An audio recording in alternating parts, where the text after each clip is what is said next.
Hi అండి. అందరికీ నమస్కారం. Welcome to my channel. ఈ వీడియోలో ప్రభుత్వ పెన్షనర్లందరికీ ఆర్‌బీఐ ముఖ్య ప్రకటన రేపటి నుంచి అమలు. మరి పూర్తి వివరాలైతే వీడియోలో తెలుసుకుందాము. వీడియోని ఎక్కడ గాని స్కిప్ చేయకుండా ఎండ్ వరకు చూసేయండి. అప్పుడే ఇన్ఫర్మేషన్ పూర్తిగా అర్థమవుతుంది. వీడియో చూస్తున్న ప్రతి ఒక్కరు వీడియోకి లైక్ చేయండి ఫ్రెండ్స్. ఈ వీడియోని తోటి పెన్షనర్ మిత్రులతో అయితే షేర్ చేయండి. కొత్తగా మన ఛానల్ చూస్తున్నవారు ఇంకా ఎవరైనా సబ్స్క్రైబ్ చేసుకున్నట్లయితే వెంటనే మన ఛానల్‌ని సబ్స్క్రైబ్ చేసుకోండి. దీని ద్వారా నేను చేసే ప్రతి ఒక్క వీడియో మీ వరకు రీచ్ అవుతుంది. ఇక ఆలస్యం చేయకుండా వివరాల్లోకైతే వెళ్ళిపోదాము. ఫ్రెండ్స్ ఇక విషయానికి వచ్చినట్లయితే భారతదేశంలో పెరుగుతున్న జనాభాకు అనుగుణంగా ప్రభుత్వ మరియు ప్రైవేట్ రంగాల్లో పనిచేసి పదవి విరమణ చేసిన ఉద్యోగుల సంఖ్య కూడా గణనీయంగా ఉంది. వారి జీవిత చరమకంలో ఆర్థిక భరోసా కల్పించేందుకు కేంద్ర, రాష్ట్ర ప్రభుత్వాలు వివిధ పెన్షన్ పథకాలను అమలు చేస్తున్నాయి. ఈ పెన్షన్ చెల్లింపుల ప్రక్రియను మరింత సులభతరం చేయడానికి, పారదర్శకంగా మార్చడానికి పెన్షన్ చెల్లింపు సంస్థలు నిరంతరం కృషి చేస్తుంటాయి. ఈ చెల్లింపులన్నీ భారతీయ రిజర్వ్ బ్యాంక్ జారీ చేసే మార్గదర్శకాలకు లోబడి జరుగుతాయి. ఇటీవల రిజర్వ్ బ్యాంక్ ఆఫ్ ఇండియా పెన్షనర్ల ప్రయోజనాలను దృష్టిలో ఉంచుకొని తమ మాస్టర్ సర్క్యులర్లను అప్డేట్ చేసింది. ముఖ్యంగా కేంద్ర ప్రభుత్వ పెన్షనర్లకు సంబంధించిన పెన్షన్ చెల్లింపులలో ఎదురవుతున్న 8 నిర్దిష్ట సమస్యలను పరిష్కరించడానికి కీలక చర్యలు తీసుకుంది. ఈ నూతన మార్గదర్శకాలు పెన్షనర్ల జీవితాన్ని మరింత సులభతరం చేయడమే కాకుండా వారి హక్కులను కూడా పరిరక్షిస్తాయి. ఆర్‌బీఐ తీసుకున్న ఈ కీలక నిర్ణయాల గురించి ఇప్పుడు తెలుసుకుందాము. మొదటిది కరువు ఉపశమనము డీఆర్. సమస్య ఏంటంటే ప్రభుత్వం డీఆర్ రేటును పెంచినప్పటికీ బ్యాంకులు దానిని అమలు చేయడానికి జాప్యం చేసేవి. ఆర్‌బీఐ ఆదేశం. ప్రభుత్వం డీఆర్ రేటును పెంచిన వెంటనే బ్యాంకులు తమ పెన్షన్ పంపిణీ శాఖలను అప్రమత్తం చేసి పెరిగిన డీఆర్‌ను తక్షణమే పెన్షనర్లకు చెల్లించాలి. ఇందుకోసం ప్రభుత్వ అధికారిక ఉత్తర్వుల కోసం వేచి చూడాల్సిన అవసరం లేదు. ప్రభుత్వ ఆదేశాలను మెయిల్, ఫ్యాక్స్, ఈమెయిల్ ద్వారా స్వీకరించిన లేదా సంబంధిత ప్రభుత్వ అధికారిక వెబ్‌సైట్ నుంచి సమాచారం డౌన్‌లోడ్ చేసుకున్న వెంటనే డీఆర్‌నైతే అప్డేట్ చేసి చెల్లింపులు ప్రారంభించాలి. ఇక రెండవది జీవన ప్రమాణ పత్రం సమర్పణ మరియు సులభతరం డిజిటల్ సౌలభ్యం. పెన్షనర్లు తమ లైఫ్ సర్టిఫికేట్‌ను అనగా జీవన్ ప్రమాణ్ వంటి డిజిటల్ ప్లాట్‌ఫామ్‌ల ద్వారా ఆన్‌లైన్‌లోనే సమర్పించవచ్చు. దీనివల్ల భౌతికంగా బ్యాంకు శాఖలను సందర్శించాల్సిన అవసరం తప్పుతుంది. అధికార సంస్థ నమోదు. ఈ సౌకర్యం పొందటానికి పెన్షన్ మంజూరు చేసే అధికారం కూడా జీవన్ ప్రమాణ్ ప్లాట్‌ఫామ్‌లోనే నమోదు చేసుకోవాలి.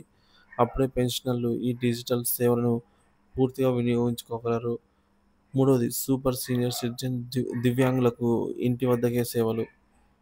ప్రత్యేక శ్రద్ధ. 80 ఏళ్లు పైబడిన సూపర్ సీనియర్ సిటిజన్లు, దీర్ఘకాల వ్యాధులతో బాధపడుతున్న వారైతే లేదా వైకల్యం గానీ, లేదంటే తీవ్ర దృష్టి లోపాలున్న వ్యక్తులకు బ్యాంకులకు రాలేని పరిస్థితుల్లో వారి నివాస స్థలం వద్దకే వెళ్లి లైఫ్ సర్టిఫికేట్‌ను స్వీకరించే సౌలభ్యాన్ని బ్యాంకులు కల్పించాయి.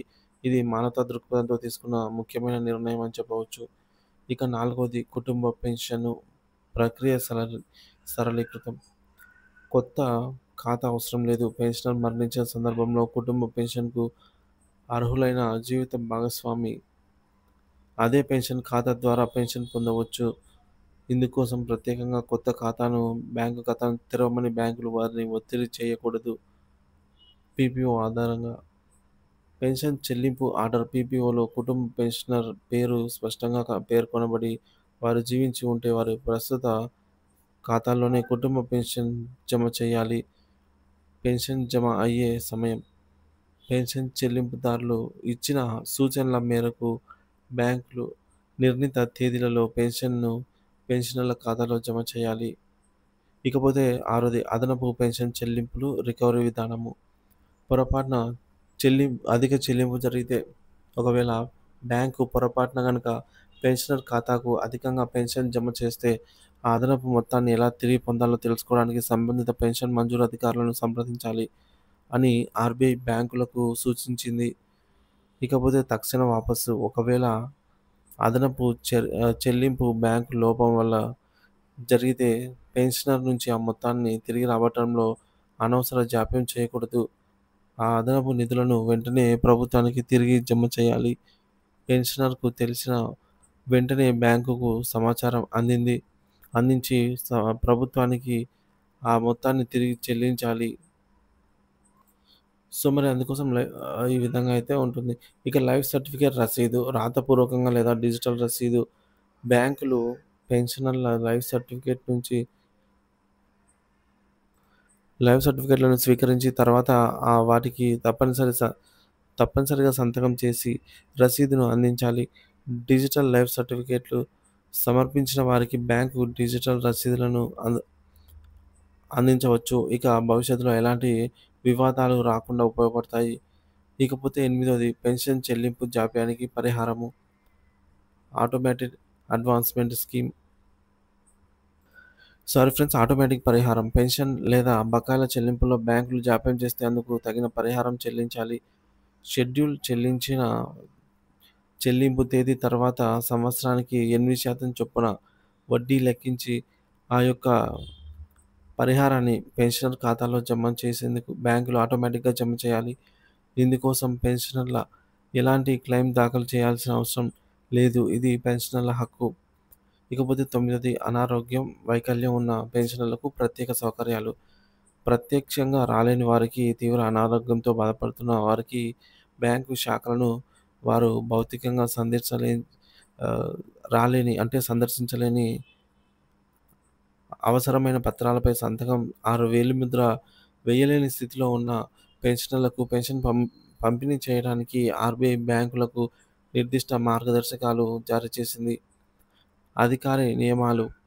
సో, అలాంటి సందర్భాల్లో ఇద్దరు సాక్షుల సమీపంలో పెన్షనర్ ఇంటింటికి వెళ్లి చెక్కు లేదా విత్‌డ్రా ఫామ్‌పై వారి గుర్తు తీసుకునేందుకు బ్యాంకుకు ఒక అధికారిని అదే విధంగా నియమించాల్సి ఉంటుంది. ఇక రిజర్వ్ బ్యాంక్ ఆఫ్ ఇండియా తీసుకున్న ఈ నూతన చర్యలు పెన్షనర్ల జీవితాన్ని సులభతరం చేయడమే కాకుండా వారి హక్కులను కాపాడతాయి. పెన్షనర్లు ఈ నియమాల గురించి తెలుసుకొని వాటిని సద్వినియోగం చేసుకోవాలి. బ్యాంకులు కూడా ఈ మార్గదర్శకాలను చిత్తశుద్ధితో అమలు చేసి వయోవృద్ధులైన పెన్షనర్లకు మెరుగైన సేవలు అందించాలి. ఈ మార్పులు పెన్షన్ చెల్లింపు వ్యవస్థలో ఉన్నటువంటి పారదర్శకతకు, జవాబుదారీతనానికి తీసుకొస్తాయనైతే ఆశిద్దాం.